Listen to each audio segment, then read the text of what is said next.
The Patchwork Girl of Oz. Chapter 26. The Trick River. Next morning they pushed the raft into the water and all got aboard. The quadling man had to hold the log craft fast while they took their places, and the flow of the river was so powerful that it nearly tore the raft from his hands. As soon as they were all seated upon the logs, he let go and away it floated, and the adventurers had begun their voyage toward the Winkie country.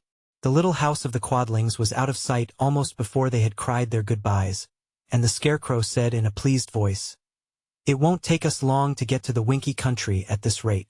They had floated several miles down the stream and were enjoying the ride when suddenly the raft slowed up, stopped short, and then began to float back the way it had come. "Why, what's wrong?" asked Dorothy, in astonishment. But they were all just as bewildered as she was, and at first no one could answer the question. Soon, however, they realized the truth, that the current of the river had reversed and the water was now flowing in the opposite direction toward the mountains.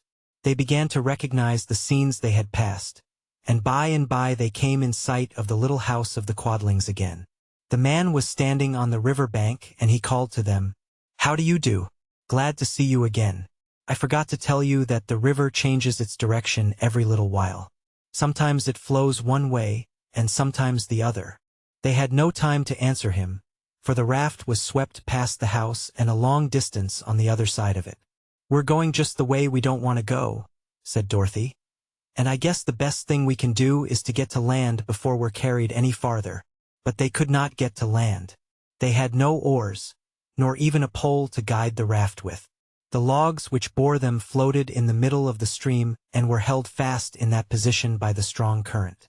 So they sat still and waited, and, even while they were wondering what could be done, the raft slowed down, stopped, and began drifting the other way in the direction it had first followed. After a time they repassed the quadling house, and the man was still standing on the bank. He cried out to them, "Good day. Glad to see you again. I expect I shall see you a good many times, as you go by, unless you happen to swim ashore." By that time they had left him behind and were headed once more straight toward the Winkie country. "This is pretty hard luck," said Ojo in a discouraged voice. "The Trick River keeps changing, it seems, and here we must float back and forward forever, unless we manage in some way to get ashore." "Can you swim?" asked Dorothy. "No, I'm Ojo the Unlucky. Neither can I. Toto can swim a little, but that won't help us to get to shore." "I don't know whether I could swim or not," remarked Scraps. "But if I tried it, I'd surely ruin my lovely patches. My straw would get soggy in the water and I would sink," said the Scarecrow. So there seemed no way out of their dilemma, and being helpless they simply sat still. Ojo, who was on the front of the raft, looked over into the water and thought he saw some large fishes swimming about.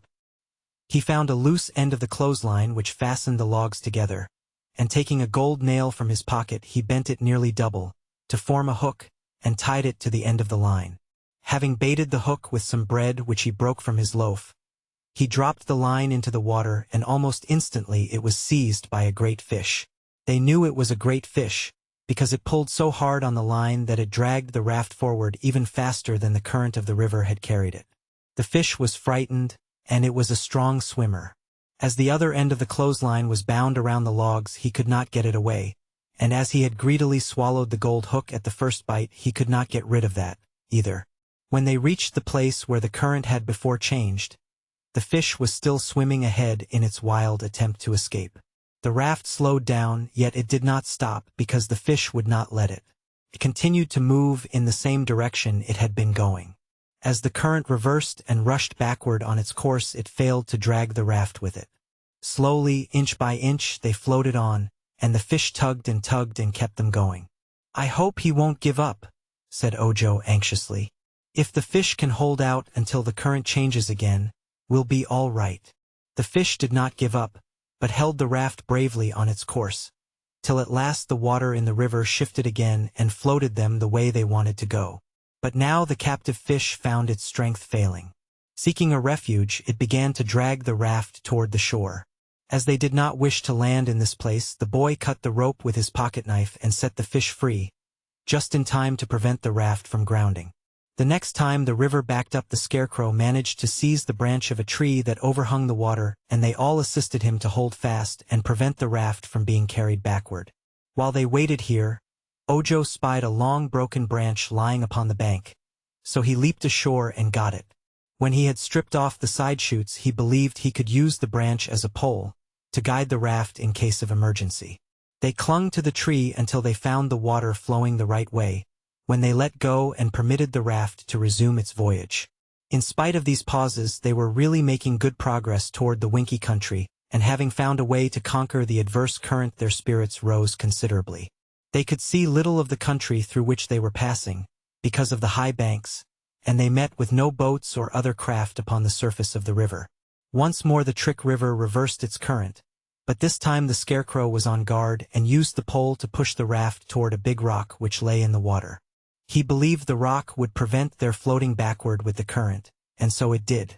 They clung to this anchorage until the water resumed its proper direction, when they allowed the raft to drift on. Floating around a bend, they saw ahead a high bank of water, extending across the entire river, and toward this they were being irresistibly carried. There being no way to arrest the progress of the raft, they clung fast to the logs and let the river sweep them on. Swiftly the raft climbed the bank of water and slid down on the other side, plunging its edge deep into the water and drenching them all with spray. As again the raft righted and drifted on, Dorothy and Ojo laughed at the ducking they had received. But Scraps was much dismayed, and the Scarecrow took out his handkerchief and wiped the water off the Patchwork Girl's patches as well as he was able to. The sun soon dried her, and the colors of her patches proved good, for they did not run together nor did they fade. After passing the wall of water, the current did not change or flow backward any more but continued to sweep them steadily forward.